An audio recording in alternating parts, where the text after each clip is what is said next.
Greetings from Tokyo, my dear friends. This is Daisuke, and I hope all of you are doing very, very well today. I'd like to talk to you, if I may, about a Criterion Collection release that was made at the beginning of 2019. And today is hopefully the first of a series of videos wherein I will be very happy to talk to you about the Criterion Collection releases of 2019. So with that in mind, my friends, let's begin, shall we, with spine number 956, and it's the work called 24 Frames.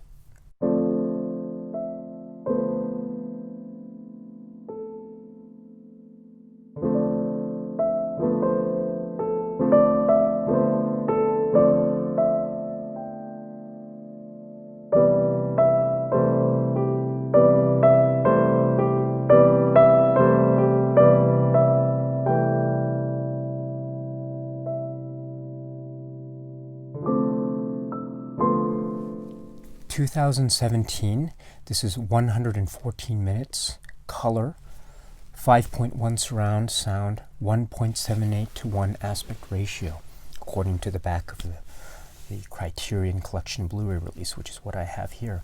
Directed by Abbas Kiarostami. This is the master Kiarostami's last work, unfortunately, because he passed away. And it wasn't fully completed by the time of his passing. So there were certain aspects that were left to the creative decisions of his son, Ahmad Kiarostami, which actually are referred to in some of the supplementary material that we can find on the Criterion Collection release of this work, which is very welcome and very fascinating indeed. Before I go on, let me just say very quickly just about the presentation of this Blu-ray, which I have in front of me. The producer here is Issa Club. I hope I get that pronunciation correct. And the art director and designer is Sarah Habibi. So we have, and then we have many other people that worked very hard on the presentation of this Blu-ray. But we have, as you can see, a very simple design, white, black, gray. There is no color, but this is, I think, very consistent with the tone and the conceit of the work 24 Frames, because we have just an example of one of the frames that is being employed in 24 Frames as the cover art, white motif, which is continued on to the back here, which is very, I think, simple. It is very almost self-reflexive. It has a certain sense of, let's say, modest presentation, but it also is intriguing because there seems to be the suggestion that one must search, one must actively look at the image in order to try to locate or identify something. And I think that's the essence of what 24 Frames is, at least from my point of view. So with that in mind, I think this presentation is a real nice encapsulation of the essence or the soul of this film, 24 Frames. And if I may, I pulled out the booklet, and the booklet is in fact a continuation of that kind of simplistic not simplistic, but this idea of keeping things simple and focusing on the frame itself and focusing on the image and leaving it up to us, the viewer, to try to work things out. And then the back here is the essay by Bilra Biri, which I'll talk about briefly in a moment or so. And then let me just open up the Blu-ray here, just to give you a sense of what it is that we have. Again, the simplicity of the aesthetic design is continued on with the Blu-ray design here. It's almost like it's a very, it feels like it's a standard Blu-ray design with the Criterion C logo. It reminds me a lot of those 3 Reasons discs. Do you remember those 3 Reasons DVD discs with all those Criterion produced trailers for certain of the a certain number of the Criterion Collection releases? It's very similar to that design, I think, but that seems to suggest to me a kind of simplicity in aesthetic, a kind of self-reflexivity, if you will, and a kind of back to basics. And I think if we think of it like that, then 24 frames as a film and the presentation by the Criterion Collection, I think, go hand in hand, because 24 frames can be seen in one aspect to be a true, almost back to basics, a true focus on the nature of the image, the still image and what it has to offer, whether it be in the context of painting or photography, or even the context of cinema and video art, and I think the kinds of permutations on that approach, I think, are limitless. So, bravo to the Criterion Collection, as always, for its fine and impeccable presentation style. Let me just go very briefly into the supplemental materials, and then we'll talk about the film itself. So we have 2K digital master with 5.1 surround DTS HD master audio soundtrack. New interview with director Abbas Kiarostami's son, Ahmad Kiarostami, who helped finish the film after his father's death. It's a very good interview, by the way. Next is new conversation between film scholar Jamshid Akrami and film critic Godfrey Cheshire. This is also a very good conversation between them, and I really appreciate the true devotion and love that these gentlemen have for this particular work. And they've seen it many times, and they really speak about it with a sense of passion and respect. And also with a keen critical eye as well, which I think is very welcome. So it's a very fresh and very candid and quite welcome conversation between these two gentlemen. Well done for including this supplement on this release. Next is a wonderful, wonderful, wonderful short documentary about the making of the film by Abbas Kiarostami collaborator Salma Monshizadeh. So this is a gem of a documentary. It's more like an assembly of just behind-the-scenes footage, really, of seeing the master, Kiarostami, at work. And it's amazing to see. I don't want to go into too many details, but to look at him approach this work in such an intimate way. I mean, he is a world-class filmmaker, and we see him just working out details, making things by hand in his little private studio, which is, it seems to be almost like his home. Maybe he's doing it in his basement or something, which is an amazing concept. And he's just working not with a crew of hundreds of people. No, it's just him and his computer, or him and working out a prop, or him and maybe one other collaborator or an actor that might be used as an element in a particular frame. So this is all very fascinating. It's truly it truly lends a certain, or it sheds a certain light on this film that makes it much more of an intimate experience, because one realizes just how hands-on and how intimate the production was vis-a-vis this film and Abbas Kiarostami. It's really quite fascinating, and it makes this film as a film viewing experience all the more rewarding in my opinion. So this short documentary is really, really, I can't recommend it highly enough. And then there's a trailer, plus there's an essay by film critic Bilge Biri. And it's a fine essay because he speaks about specific aspects, specific frames, and he talks about there's certain paintings that are used. So he talks about, gives us very general background, but much needed background, and also the techniques that are employed. He also touches upon this issue of authorship and the issue of the son who took certain creative decisions in creating this final work after his father had passed away, of course. So that leads to certain issues of authorship with respect to this film. I don't think the debate or the line of questioning as it's presented by Criterion or in these supplements is in any way disrespectful to the work. On the contrary, I think it lends a lot of insight or potential insight into the thought processes behind this film. And I think, therefore, it gives us insight into the thought processes of Abbas Kiarostami and how he approached this work. And we can see that the son is really respectful of that. Now, it's up to you personally to figure out whether or not the ultimate result is an artistic success or not. And if you think that part of it is an artistic failure, then perhaps it might be due in part or not to the decisions that were made by the son. Who knows? Those sorts of questions, I think, are fair game, and they're up in the air.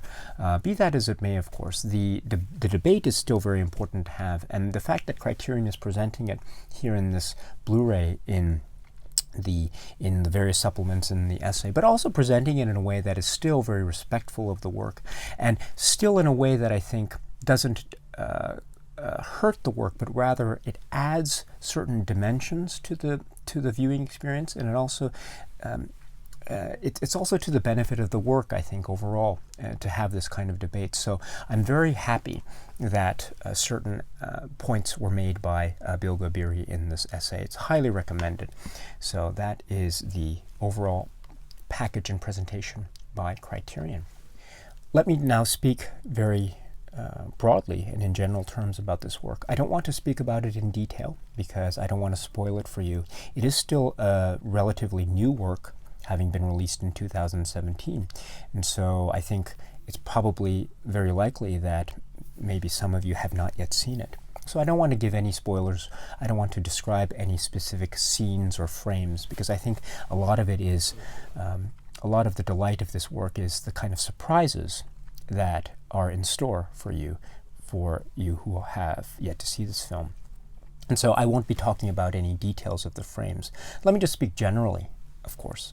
And even if you are wary of even general comments that I might make, please stop this video now and you can watch this work and then come back to this video at any time. It'll still be here. But let me just give you a non-spoilerish general discussion of my thoughts of 24 frames. Okay, so you're still here. So this is the first time that I saw this work, 24 frames, is with this Criterion Blu-ray. It was a work that I was looking forward to seeing because, while I haven't seen all of the works by Kiarostami, I've seen many of them. And I am quite an admirer of his works. I find his works to be quite challenging, very unexpected, truly experimental, and indeed quite enthralling, filled with a kind of intense human drama that is both multifaceted and intimate. So with that kind of background that I had with my viewing of the works of Kiarostami, approaching this work, I must admit, was very shocking to me, because it presented, on the one hand, something that I was not quite used to. It is, I think, without giving too much away, I think it is really in the realm of experimental film.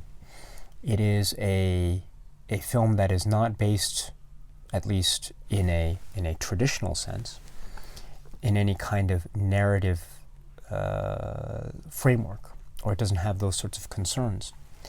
But at the same time, I think it does, and let me explain that in a second. Just to explain about the experimentalism, I think there is a focus on the importance of the still frame here, because, as you know, the conceit of this film is this notion that Kiarostami took images, whether they be photograph images or certain angles from taken from a certain point of view, or certain paintings, and he explored these still images by applying or by somehow engaging those images with the concept of motion and time. And each image was given, I think it was 4 minutes and 30 seconds of this kind of engagement with motion and time. So therefore you have a still image that is being engaged with over the course of this set period of time, times 24. So you have different images that total 24 frames. That's the title of the work. Each frame is different, I think. There are similarities, but there are also some differences. And where the differences arise, I think they're quite striking and quite brave in terms of the the creative decisions that were made. Some, I think, are more captivating than others. And it's very fascinating to see how this engagement vis-a-vis the image on the one hand and motion and time on the other hand tends to develop into a kind of interplay that we see at work. And that interplay, I think, goes to the heart of many things. It goes to the heart of photography, but I don't think it's quite that simple, because on the one hand, when I say it goes to the heart of photography, I think on the one hand, it seems to be trying to say, at least on the surface, something about the act of photography, or to be more specific, the notion of the still image and how that can, or to what extent it is able to capture a moment in time that is supposed to capture something that is quote unquote real. Or it suggests something that is real in our mind as we see what is being depicted on the image. At the same time, however, something that counterbalances this notion of realism in the still frame is this idea of manufactured realism. I don't know if that's the right phrase, but there is something that is added to these images. There is a certain level of post-production quality that is quite evident. There are certain computer effects that seem to be at play. There are certain elements that are being manipulated after the fact, probably by a computer, in order to create some kind of motion, the effect of which I think is dependent on the particular frame at that moment in time. So on the one hand, there's this idea, I think, of the still frame trying to suggest capturing a real moment in time on the one hand, and then the act of motion or time being applied to that still frame has a kind of manufactured or post-production quality that gives these images an almost an artificial sense. And I don't say that in any way that is, I don't mean that to be critical. I think on the contrary, it's very fascinating, because it really, I think, goes to the very heart of, one might call it the dilemma of photography or cinema, or one might call it the fascinating aspect of photography or cinema. Namely, it's this. It's that to what extent does it really capture reality? Really, to what extent does this medium that we call photography or cinema, or visual arts in general, to what extent does this capture reality? Or can it at all? Is it even possible? Because reality or truth, to give it a more broader philosophical bent, I think is it can be said to be very ephemeral, or it can be said to be too subjective to even exist. So we have this interplay that leads, I think, quite potentially and very fruitfully perhaps to these different avenues of discussion about the theory of photography and cinema, but also about certain ideas of perception of reality versus what we perceive to be reality. Therefore, this film is, I think, a great jumping off point or starting off point into a much grander and richer conversation, depending on how you look at it. And I don't claim to know the answers to any of these conversations or these topics. I just feel like this is a nice jumping off point. So